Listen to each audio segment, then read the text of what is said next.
Hello, everyone. It's so good to have you with us today on our Facebook live chat for Family Search Middle East and North Africa, and our Facebook live channel where we at Family Search are really working hard to help people connect their families, past, present, and future, through records, through memory sharing, and through building groups together.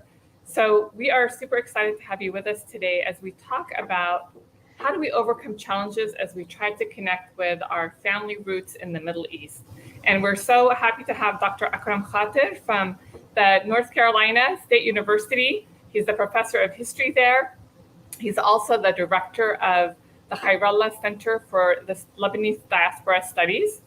And I really appreciate him being here. He's an expert on not only Middle East history and culture, but also Arab American immigrant history and studies as well. So welcome, Dr. Khater.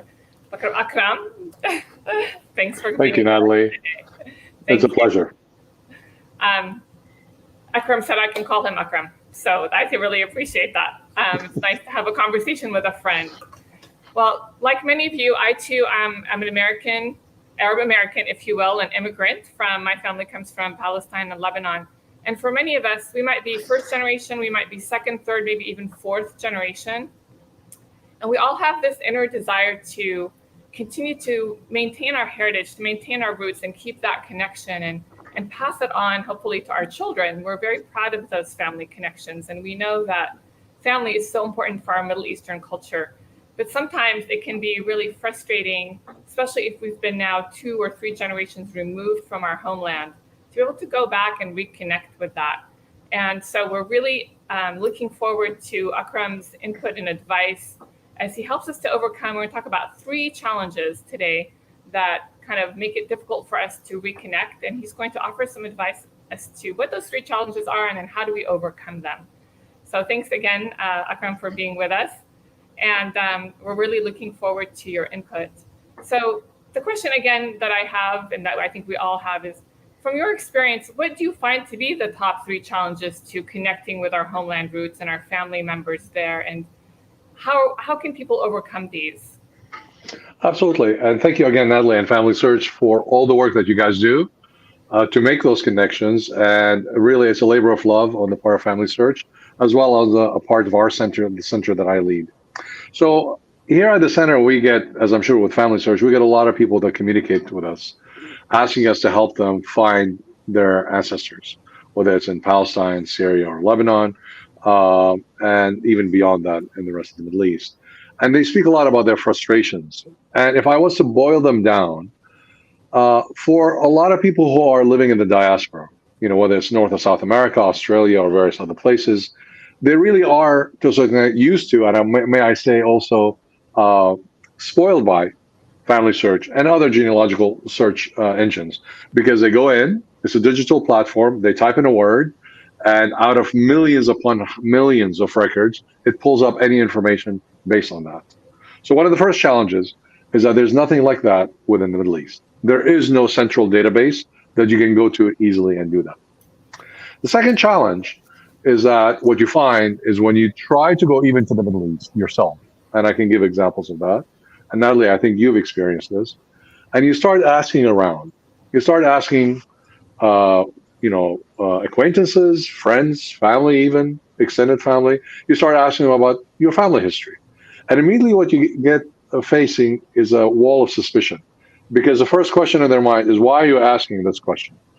And specifically, they're worried that behind your queries about your family is your desire to find out your inheritance and to reclaim that inheritance. And substantiating that are a number of legal cases that have been brought by people in the diaspora to reclaim that land. So there is anecdotal evidence that in some ways feeds this paranoia. And the third element is language. So for a lot of people in the diaspora, many of them are no longer speaking the languages of their ancestors, their great grandparents or great grandparents, be it Arabic or Farsi or Turkish. And so for them to go looking through these things become very problematic. And not only are we talking about just whether you know a little bit of Arabic or not, we're talking about specifically archival Arabic language, which is very, very difficult to fathom. So those are the three main challenges that I would say that people face. Yeah, thank you. And you're right. I have experienced actually every single one of them. Certainly, I've asked acquaintances or kind of distant family about it, and that was the first question: is like, why are you asking? Is this about inheritance? Like they were very upfront about that. And language. I can still read and write Arabic, but again, I'm certainly not an advanced Arabic speaker. And so to be able to even know some of the words or how to read some of those records, how to ask for them is definitely a challenge. Yeah, so it is. When we look at, let's talk about language here for a minute. Like, how can we do that? How do we cross this barrier of language, of communication, which is so essential for us to be able to build that trust, right? To overcome some of that suspicious, right? And also to be able to use whatever records information that's available to us that might be in that language. Absolutely. So I'll talk a little bit about each of these challenges and possible ways we can overcome them. But let's start out with this idea of language. And I think ultimately, we can certainly ask people to go ahead and learn Arabic or learn Turkish or learn Farsi. But that's, a lifelong process. It's very involved. And quite honestly, even if they do learn it, I actually would give a 15-week, semester-long course on reading archival Arabic, because archival Arabic isn't the same as modern standard Arabic, which is what most people speak today. And it's not the same both in terms of syntax, grammar, and the way people write it. Because quite often, actually, the people who are writing in that time period are writing this incredibly difficult to read slanted Arabic that it would take forever for them to read. So really, it is very difficult for us to tell people, go learn Arabic and then go acquire it. So I would say that ultimately, the answer to all the three problems that I addressed at the beginning is building relationships. So where, again, here we can anonymously sit at our computer day and night and enter some search text strings or words and find information. To really, at this point, at least at this point where we are in terms of the genealogical records in the Middle East, which are widely dispersed, by the way, which is another problem we can talk about, it is about building relations. Building relations over time so that people can trust you. So when you ask them the question, by the way, I'm looking for my great-grandparents, are the church records or the Sharia courts records available? Then they are trusting that you're not there just kind of fly by night. Because genealogy is about human relations in the Middle East, as it is here, but is much more so. It's not mediated digitally. So I think the answer in many ways is to really look for that relationship. And that takes time. It's not going to happen overnight. And I think that's one of the elements that we have. Because really compounding it isn't just language, because obviously language is an obstacle, but it's also learning to navigate where the records are. And quite frankly, a lot of people in the region don't know where the records are. So they're not being, obfuscating or obstructionist. They really don't know where the records are, right? It could be, for example, to take one example, you're looking for 19th century records. Okay, primarily this whole area was under the Ottoman Empire. So there are census records beginning in the 40s, 1850s, and afterwards, in which you have village records called tapu records that are kept in the central archives of the Ottoman, of the Ottoman, which is today Istanbul in Turkey. Well, to get access to that, you can't just ask people to go do it. Or even if you go to the parish and you ask a priest, say, excuse me, can I look at the records? I mean, this is an experience I've had, and many people have had, and I think, Natalie, you've experienced it. They tell you, oh, no, they're not here, they're disappeared. Partly because they don't know, but partly they don't trust you. So the point I'm trying to make is you've got to build that relationship. Yeah, I totally agree. I think as I've kind of gone through this, down this path too, and I've noticed too, sometimes you start with the relationships closest to you, the people that you know, and asking for a referral, almost like when you're looking for a job, you're hoping somebody else can vouch for you as you work your way through to finding maybe the record keepers, if you will, the record custodians, to get an introduction to that. So I think that makes a lot of sense. And sometimes, I don't know, do you find that maybe some of those individuals, maybe the holder of the record, are they ever helpful in helping you to read or translate some of those if you find them? I think, again, like with most people in the world, it depends upon the individuals that you're encountering, right? If let's take, for example, somebody who works in the Sharia court, Islamic Sharia court. in Yeah. the city of Saida in South Lebanon or in Ramallah in Palestine. And let's assume this person is underpaid, overworked like the rest of humanity, and it's a hot summer day, and you arrive there and you're asking a question bluntly to them, can you help me with this? Well, at that point, they're gonna say, oh no, that doesn't exist, right? I mean, that's their knee-jerk reaction. Uh, so I think it's about again having perhaps an intermediary, somebody who knows this person, that would be very helpful to introduce you and vouch for you. Say, I know this person. This is a relative come from America, and there are people who've done that. And again, it's not going to happen in one visit. It's going to be over time, unfortunately. Yeah. So it's going to take a lot of patience. But I think you hit upon something very important, Natalie, because again, we're looking for records a lot of the times, and those are very important. And I see some questions that are asking about that. Yeah. But more frequently than not, oral histories that are transmitted from person to person, they are actually going to be your first and quite possibly your most reliable source for your genealogical records. So again, it's almost that you're going to have to get that thread, and it could be somebody who's an aunt who's living in, let's say in Oklahoma City, and you talk to her, and she says, "Well, I think we have a relative who lives in this town who might have some information." It is really kind of a lot of that personal detective work, which can be very frustrating. But on the flip side, it could be so fulfilling because what you're doing is you're building these rich, detailed relationships that are, in many ways, a lot more animated and human and alive than a record. Yeah. Yeah, and we're getting various comments about people looking for their records, even North Africa, Algeria, Palestinian, Maronite Christian records, and so forth. And Cool. yeah, it can be frustrating. So the other question I have too. So let's say you're maybe third generation, maybe fourth generation. Maybe you don't have so many contacts in the region. Actually, it's a twofold question a little bit. One is, how can you kind of get there? How can you find people or make your pathway through that connection? But the other one too is, as we communicate our desire, as we communicate what we're trying to do, are there some cultural nuances that maybe we have become maybe a little desensitized from that are specific to the region, right? That are maybe American approach or another cultural approach has kind of taken over our personality now. And Sure. anyways, that might hinder us from getting those or forming those relationships. Absolutely, and that's a very very important question that you raised, Natalie. So I think in many ways, when let's assume we're talking about individuals who may not have an immediate knowledge of somebody on the ground in Algeria and Palestine and Syria and Iraq and Egypt and Lebanon, they've lost all these kind of connections. Well, there are organizations, right? For example, the Ramallah Club.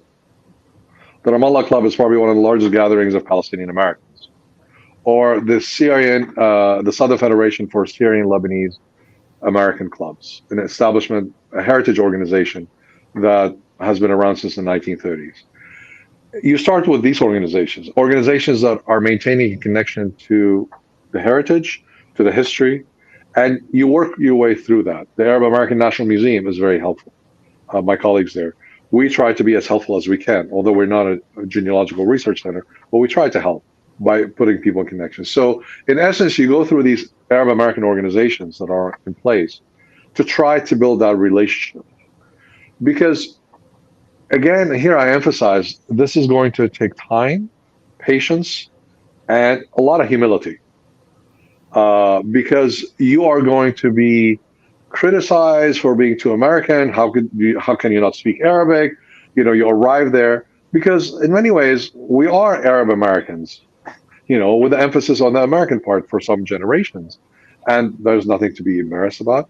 But people are going to be, when you arrive in the country, you are really, you have acquired a certain set of behaviors that are going to be very different from those on the ground. I mean, I'll just take myself as an example. I mean, I let my hair grow long. This is when I first arrived in the United States. I let my hair grow long. I go back, to Lebanon. The first thing is like, I have, like shame. And immediately they wanted to shave my head off. And immediately they're telling me that my Arabic has become so rusty. It's not. But the point is, you have to reconnect and regain. So it's going to take a lot of patience in that process. But eventually you will get to that story, more likely than not, if you build that relationship over time. Yeah. Yeah, I agree. It does take a lot of patience, and I appreciate you mentioning some of these organizations, and we'll put some links to some of those for people to use to as resources for themselves and for their families. Um, so I'm just looking here really quickly at some of the comments that we're getting. Yeah, they're talking about language barriers. Go ahead. Go ahead. So do you want me to take some of these and go through them? Yeah, let's. So here, one of them is about languages. For me personally, I'm willing to pay for research services, but don't know who to go to. For example, my inability to read, write in Arabic is extremely difficult to get started. From my experience, I've turned to Facebook groups, connections to Ramallah group. That's great. And local history museums for as much as I can get. So that's a great endorsement. So happy to hear that, David Al-Halta. Thank you so much. We have people even looking for South Africa records. Yeah, and again, I mean, to be very frank here, none of us are going to be able to tell you everything about every record there because I mean, I focus a lot on my work on Lebanon, and even there, if you ask me where are these records, I can tell you. You can go to the municipality, you can go to the local parish, you can go to the Islamic Sharia court. You can, if you're really desperate, you can go to the Ministry of Interior, which has some of the Ottoman records, but it's nearly impossible to get to. Again, once you start reading Arabic, for example, we have a massive Arabic newspaper database that you can search with, but it requires knowledge of Arabic. So there are tools that are digital, but there isn't going to be one answer to everything, honestly. So, for example, somebody asked about Algeria, death records of persons born from Algeria. Yeah. So if we're talking, I assume that person is asking about death records for people who passed away in Algeria rather than the United States, because in the United States, obviously their death records would be here. Yeah. In Algeria, there are two sources where you'd find, and it depends upon what time period we're talking about. If you're talking about 1960 and before, when Algeria between 1832 and 1960 was under French control, then a lot of records actually have been shipped back to places like Marseille and Aix-en-Provence, where there's a lot of records that have been carried over, what's called the colonial records.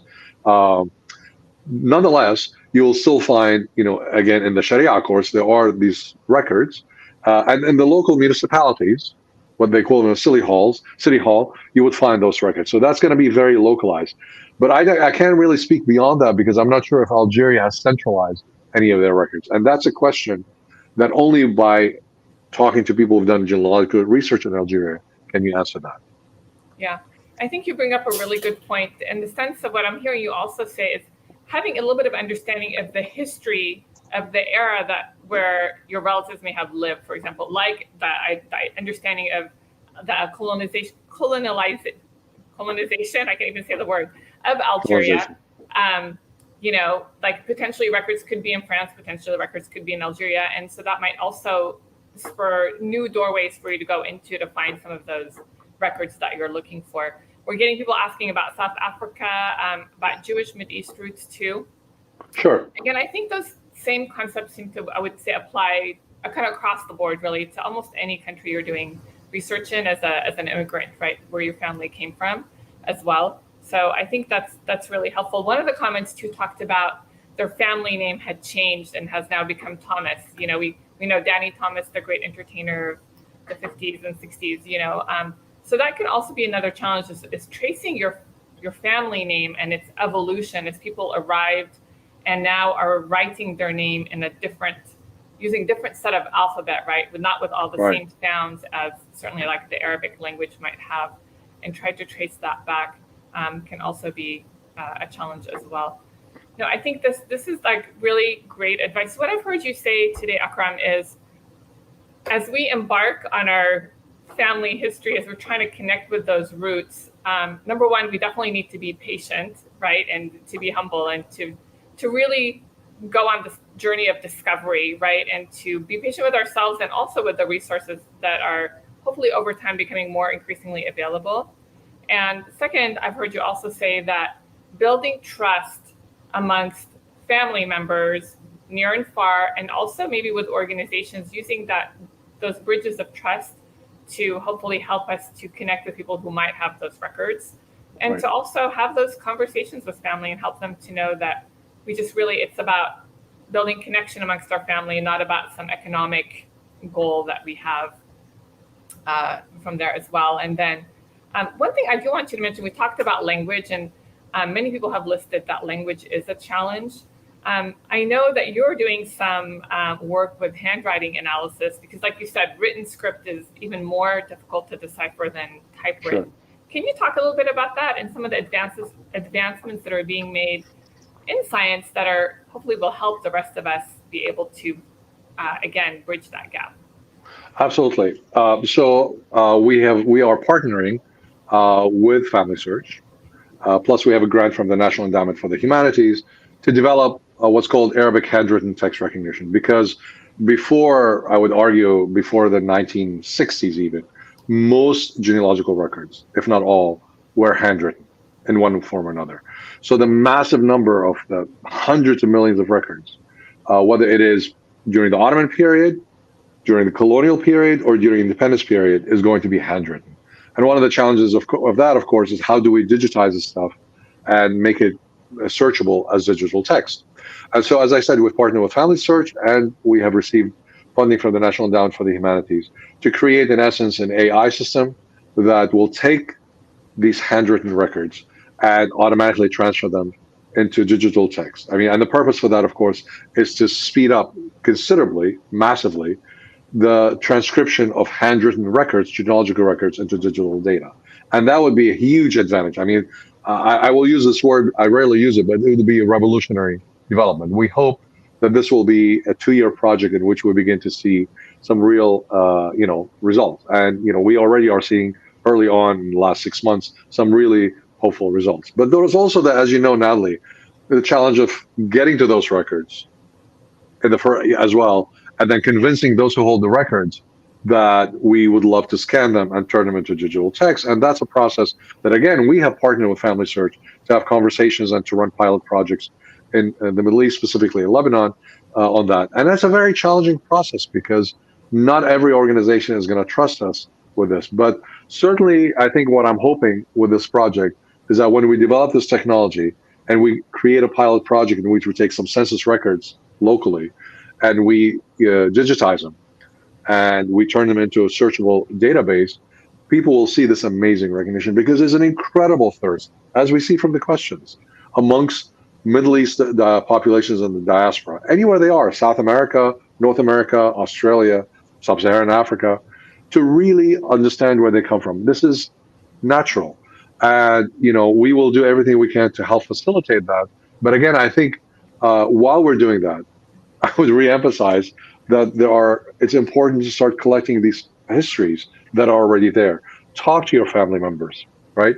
Talk and record these stories because they will disappear. And quite honestly, we need to learn the lessons of how difficult it is to look back 4 or 5 generations to find our roots, for us to begin, recording our history now so that 4 or 5 generations from now, people will have a much easier time learning who we are. Yeah, that's really great advice. It's not just about the past, but how do we take it forward into the future? We are the history for somebody else, the future generations, and how do we move that forward? And I'm really excited for the things that you're doing from a technological standpoint. I think it's going to be a huge help on so many levels. Somebody even asked in the comments about Ottoman records. Certainly for the Middle East, they've had over 500 years of Ottoman history and Ottoman rule, right, with all those records. So that's one project. We at Family Search are really working hard to access those records and then, again, make them searchable so people can find their family from there too. In closing, I also wanted to just quickly share one tool that anybody can use on Family Search to go in and put in their family names. I'm going to share my screen here really quickly. And so what we've got here is you can go into Family Search and search our historical records. You can just go into the simple tool and put in your last name. So my maiden name is Bahuth. Helps to spell it correctly. And then you can hit search. And what it'll do is it'll go through the records found on Family Search, and we have a lot of records, and it'll start to give me people with the same last name. all around the world, anywhere we have records. I'll admit most of our records are, most of the records on Family Search tend to be towards the West, but we have many records in the Middle East as well. But we can go in, and this is a great place too, to start to build connections. You can go into these individuals, you can see who added their name, maybe something about them, and grow your family tree and develop it from there. So it could be another resource for everybody as well too. So our time is up. Thank you everyone for joining us. Akram, thank you so much for that great insight. And we really appreciate all the effort you're doing to continue to preserve history, really, not just of families, obviously of regions, to help us have a better understanding of ourselves, of our communities and our families, and for the technological advances you're interested in. We definitely at Family Search are so glad we're partnering with you. Thank you everybody for joining us. Please continue your comments. If you have other questions, we'll definitely continue to address them. We also have, we'll put in the web links for both FamilySearch.org as well as the Khairallah Center. Please feel free to use those resources in your research and reach out to us. Thank you again and have a wonderful day. Thank you, Natalie.